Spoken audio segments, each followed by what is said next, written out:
Whiskey belly bang bang bang bang. Straight out of the Immaculate Gully B dubplate right there of his hit song Reggae Music. We're now joined by the man that never misses because he's always accurate. Kabaka Pyramid, welcome to London. Blessed love, give thanks, man, give thanks. It's so good to have you here in person in London as well, because you've just been performing at the City Splash Festival. Yeah. How was that to be back performing in front of thousands of people? Yeah, it was great. It was great being back in London. You know, lovely festival. I think there had like 20,000 people. It was crazy, all for reggae music. So, you know, glad to represent. I went on early, but the crowd was there. You know what I mean? They come out early and really support, and I could see that them really know the music and love the music. So definitely, man, it's a good vibe. And you've been busy since then as well. I know that like your schedule in the UK has been kind of crazy since City Splash too. It's like jumping between studios. So it's a blessing to have you here in person today. Give thanks, man. Give thanks. So, well, you've been in London as well, because I know London's not like. It's not an unfamiliar place for you at all. Like London is a second home in a sense, because I know you've been here. Yeah, we've been here quite a few times. You know, we've done like Electric Brixton, we've done Islington O2, we've done, you know, countless promo runs, and just, you know, Hootenanny was the first venue we did. So, you know what I mean, we love forward into London and all in our vibes, and a whole heap of friends and artists, you know, link up, and it was good to link up with a lot of people in a City Splash too. It's definitely good to have you here on Reprezent as well at this time, because the new single Make Things Work is sitting right now on the Reprezent Daytime playlist. Yeah, man, give thanks for that. It's getting played every day here in London as well, so it's good to have you here in person to kind of talk about that. No, for sure. But we'll get into that in a bit as well, because I know that you've kind of tapped into a lot of different styles over the years as well. As I said, London's not an unfamiliar place. Like, I'm thinking back to like you collaborated with the likes of like Chase and Status on things like murder music and things like that. So how is it for you to kind of dip into different styles, like depending on where you go? Because I know you've traveled the world quite a bit. Yeah, I mean, for me, you know, it's all about finding a comfort zone and the beat and the rhythm, and, you know, having influences like hip-hop music, like, you know, reggae, dancehall. I think like we're able to just be versatile. Definitely. You know what I mean? That's one of the things about once you have melody and you have flow and you have something to say, you know what I mean? You can drop on any rhythm and hold a vibe. So we've done murder music with Chase and Status, Giants with Akala, you know, so yeah, we've done quite a bit of stuff, definitely, you know, in the UK for sure. Well, it's funny that you've been on the show as well, because we had the world premiere earlier on the show by the new artist that no one seems to know about called Alpha Zeta with their new song, which Ching Ching. Now, I hear rumors that you linked up with them before, right? Yes, I have. You know, they're doing some great works. So how did you guys kind of like get to know? Like, did they meet you in Jamaica, or was it when you were in the UK? They met us in the UK, but they reached out from before, you know, and they came out to Jamaica, and you know, we linked up in studio. They played some tracks and they had a couple in mind for me, and you know, the vibe was good. Like, the tracks are really well produced, and there's, you know, they're taking influences from world music all around the globe, and, you know, musicians from all around playing different instruments, and we love that kind of vibe. So yeah, you know, we're still working on it, but for sure, you know, I love what they're doing. Well, I cannot wait to hear the collab with you coming up with Alpha Zeta as well.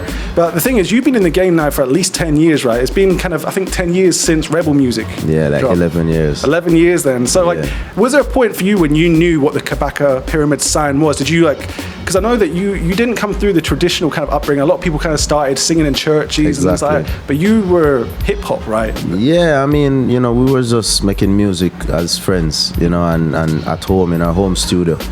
So, you know, we just took from the influences that we listened to, the type of music that we vibe with, you know, reggae, dancehall, and hip hop. And for me, you know, not being a traditional vocalist, a singer, you know, in the early days, the hip hop side was easier for me. You know, I could feel more comfortable just rapping. You know, and so we used to do a whole heap of hip hop music and still working on the reggae side. And I think it was around 2010 when we did Better Must Come with Coro Fire. That was when we kind of found the fusion sound, you know, with the reggae and the hip hop. And I felt comfortable, you know, pushing out now as a reggae artist. Definitely. You know, and I feel like my voice was developing to a point where I felt like, you know, we can deliver these songs the way I want to.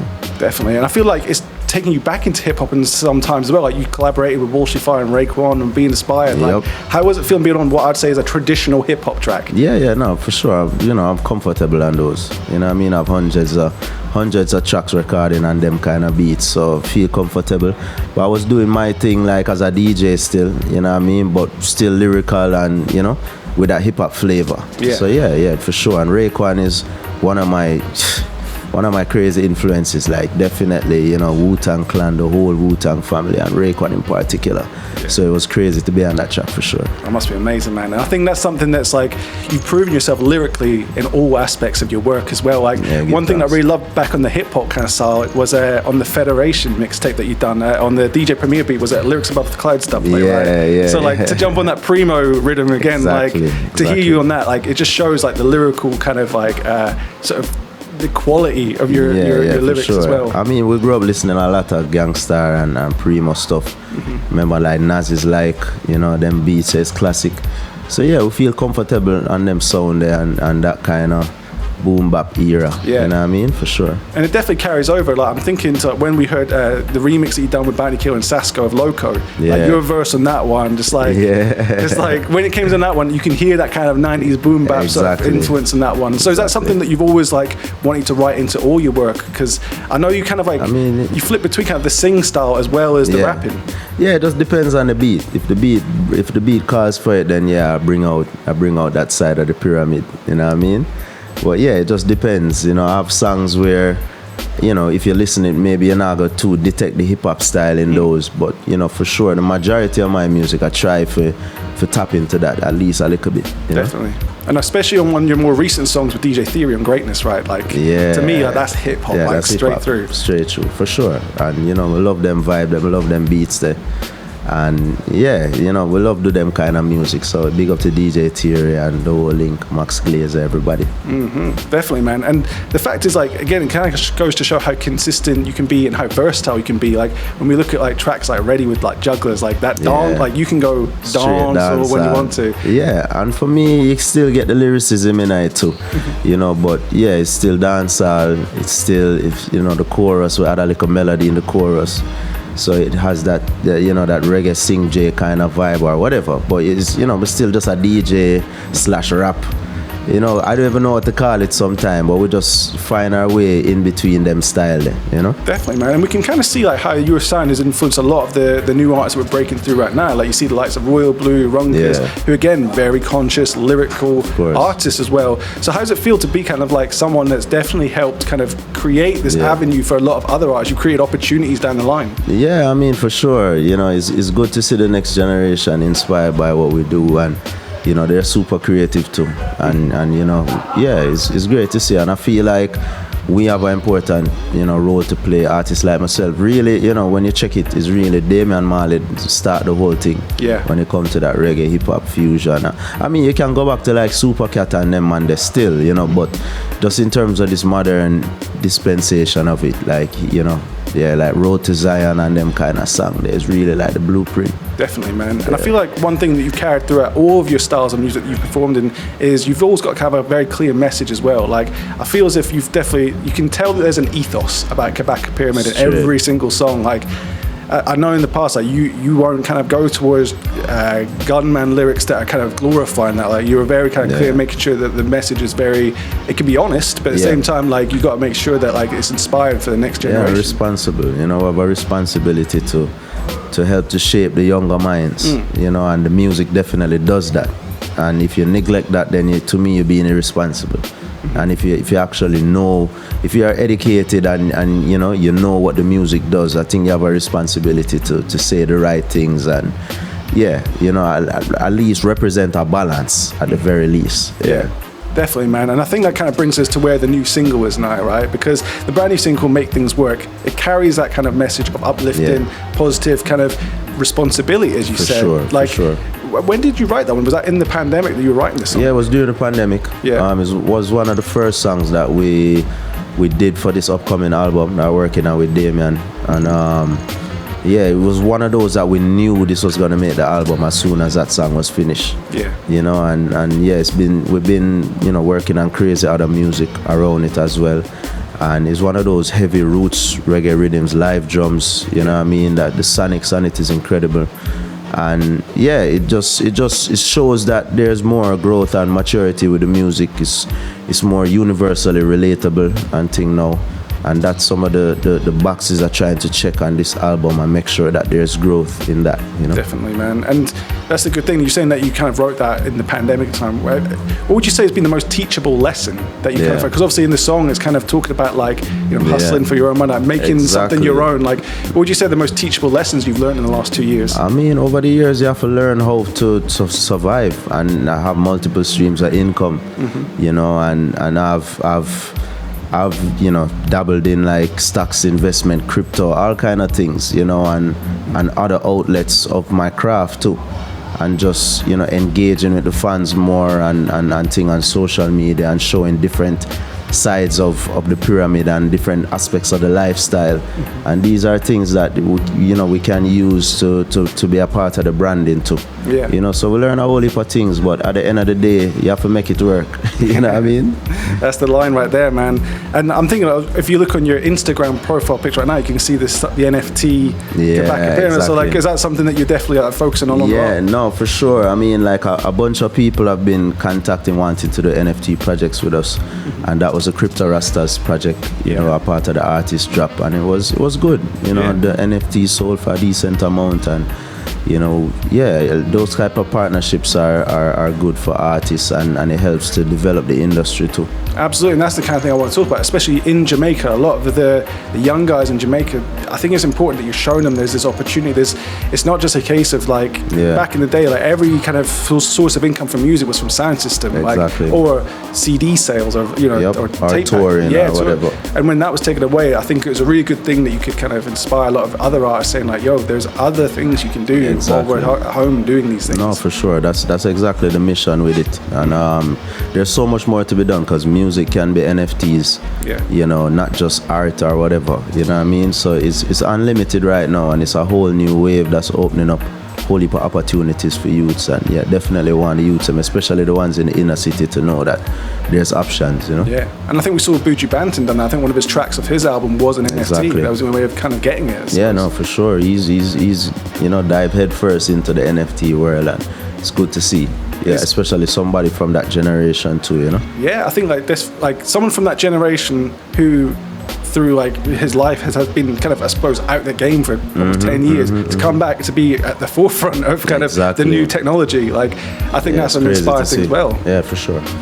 So you talked about how, you know, you link up with Damian Jr Gong Marley on the production on the new single, but that's not the first time you worked together a whole heap of things in the past, sure. Right? We've done the Contraband album together. He exec produced that one, produced 5 of the songs himself on it. You know, Well Done was really the start of the connection. You know what I mean? And we did that song, and it was a huge success for us.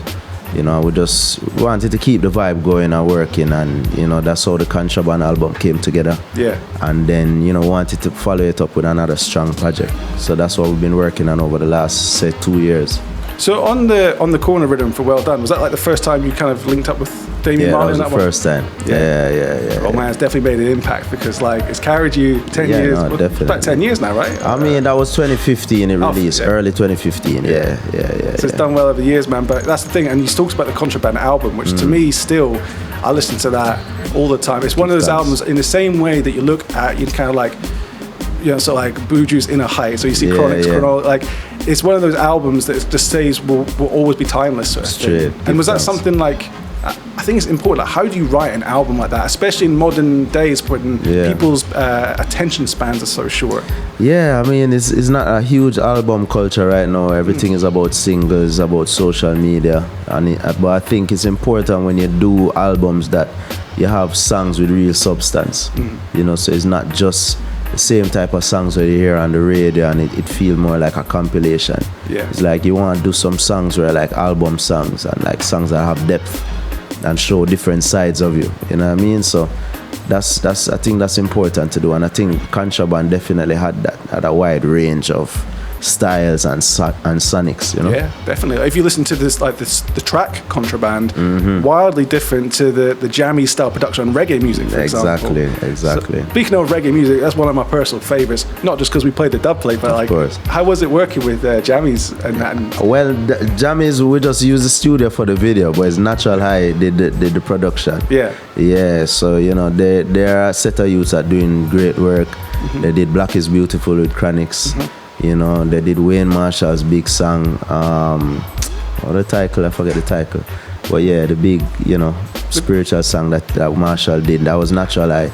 So it was good working with them. You know, they actually made a different version of the beat originally. Yeah. And then Damian was the one who was like, maybe we should try get it more like this kind of sound, this old school kind of sound. And then they took that advice and went back in the studio, and that's what they came up with. So it was the rest was history. The rest was history. And the video again, like one thing I've always liked is like how, you know, that video encapsulates the real science of culture. Like you see the parties, you see the science of strung up, like that you see cut the dub play. Them are built and put up in the wall and thing, and it shows Jawork sound from Japan coming over and doing that whole pilgrimage to the Mecca of reggae. You know what I mean? That was the whole vibe. Mad. And videos are something that you've been quite good as well, because last year we had a guest on the show that you worked with on the single, and that was with Joe Mercer Marley, and that was one of the best videos that I've seen. You guys, him pretending like him having a dream. Yeah, man, we love that video. You know, nice song, made it. Big up Joe Mercer. Yeah, you know, it's good to have nice visuals that really complement the songs and bring out the idea even more. Definitely, and I think you guys have really always done that, really. I think a lot of music videos say, personally, I'm going to say I find some lazy music videos in recent times where I feel as if the videos that you kind of be a part of are just as thought out as the music was. Yeah. When you think about well done video, Can't Breathe, all of these videos is like, them special. You know, we try to really enhance the lyrics with the visuals and use symbolism and stuff like that too.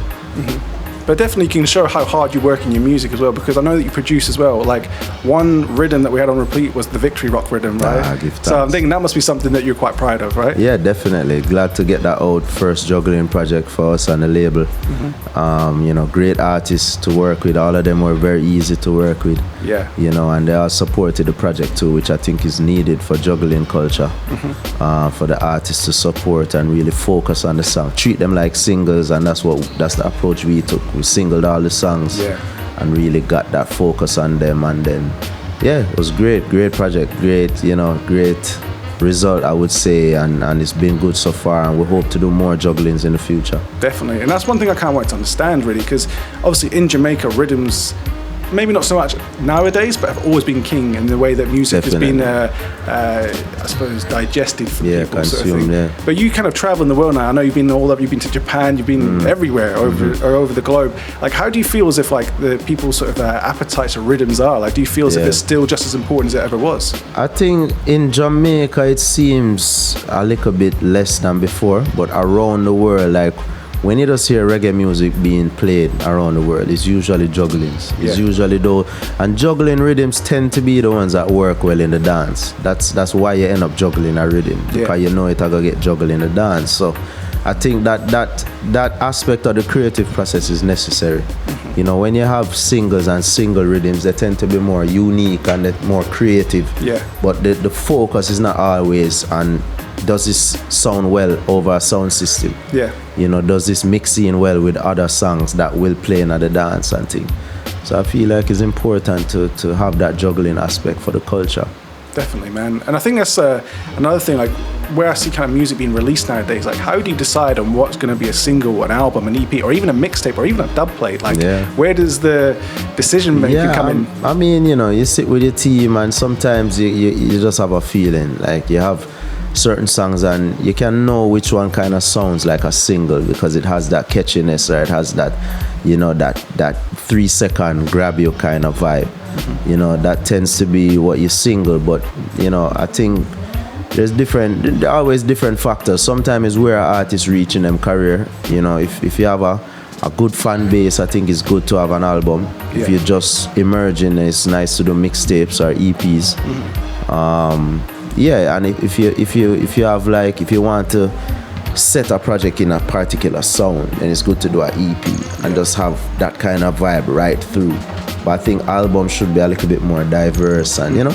Absolutely, man. And I think that's something we've definitely seen you do consistently over the years, especially when you compare it to things like the Immaculate mixtape, for example, that you've done with Federation Sound. Like, now, for me as a DJ, like, that was fun to listen to as well. It wasn't just strictly sit down and zone out. Like, that's party style. That's what we wanted, and Max did a really good job with it, you know, with the interludes and with the ideas for the dubs and all of that. Yeah, it's great. The dubs were absolutely amazing on that one too as well. I think it was the Immaculate dub plate. Yeah, love that one there. And it's funny because literally only this week Kenny Mees reached out to me for the first time. We'd never met before, and we've just been sending stuff back. And it's funny that, you know, the week that Kenny Mees hits me up for the first time, you're the guest on the show. Ah, nice. Yeah, man. Big up Kenny Mees, man. Big up the whole federation. Them guys are doing a lot for the culture right there. And like, speaking of the culture of Sound System, like, I always got asked, like, have you got any sort of favorite dub plates that you've recorded over the years? Good question. I remember this No Capitalist dub that I recorded for HMV one time. Yeah. Like there was something about it where when I hear it back, I'm like, yo, I love how they change up the lyrics specifically for them. Yeah.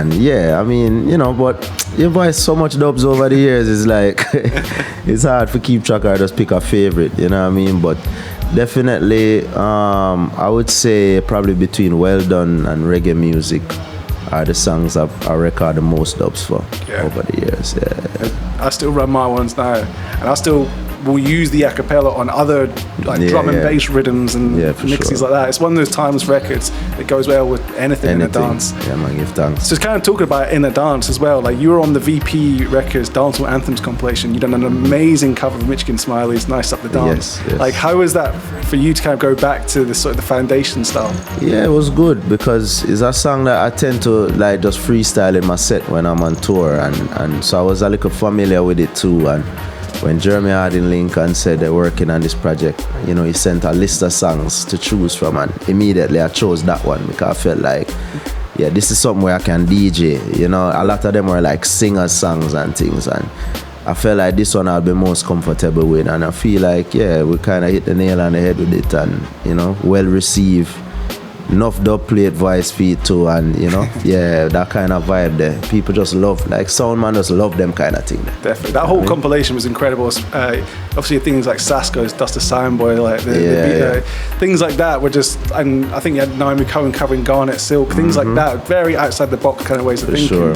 And as soon as I heard you on that one, it was just like, because at first when we first heard it, I was like, hang on, is it? Because I think yours came out before the full compilation, right? So it's like, is this Kabaka doing like kind of a nod to the culture? And I was like, okay, like, this sounds so similar. It must be a part of a thing. Exactly. As soon as we saw the artwork, I'm like, right, that makes sense. Yeah, for sure.